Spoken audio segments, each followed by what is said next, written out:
اب اپنی بات کو میں ختم کرتی ہوں اللہ سے یہ دعا مانگتے ہوئے، اے پروردگار عالم، اے سات و جہاں کے پیدا کرنے والے، اے ہم تمام انسانوں پر رحم فرما، ہماری غلطیوں کو تو معاف فرما، ہمارے صغیرہ و کبیرہ گناہوں کو تو معاف فرما، ہم نے جتنے بھی کوتاہی جانے انجانے میں کی ہے ان سب کو معاف فرما، اب آگے کی زندگی ہمارے لیے بہتر کر دے، ہماری اولاد کو ہماری آنکھوں کی ٹھنڈک بنا دے، ہم کو ہمارے ماں باپ کی آنکھوں کی ٹھنڈک اور صدقہ جاریہ بنا دے، رب ارحمہما کما ربیانی صغیرہ۔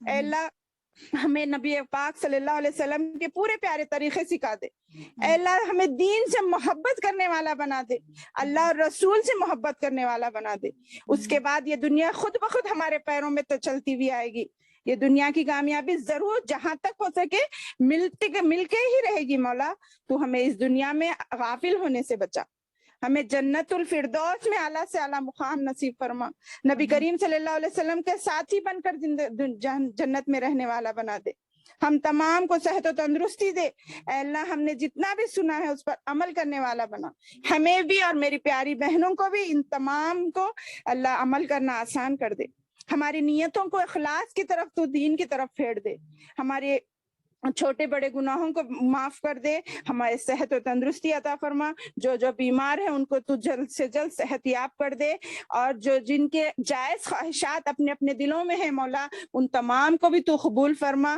ہمیں ایسے کئی لیکچروں سے فائدہ حاصل کرنے والا بنا، ہمیں صرف سننے اور بھولنے سے بچا بلکہ عمل کرنے کی توفیق عطا فرما، ہمارا مقصد صرف اخلاص ہے، اے اللہ تیرے دین کو ہمارے ناموں سے ہم سے پہچانا جائے ایسا بنا دے، آمین ثم آمین، وآخر الدعوانا الحمد للہ رب العالمین، ربنا تقبل منا انک انت السمیع العلیم وتب علینا انک انت التواب الرحیم، السلام علیکم ورحمۃ اللہ وبرکاتہ۔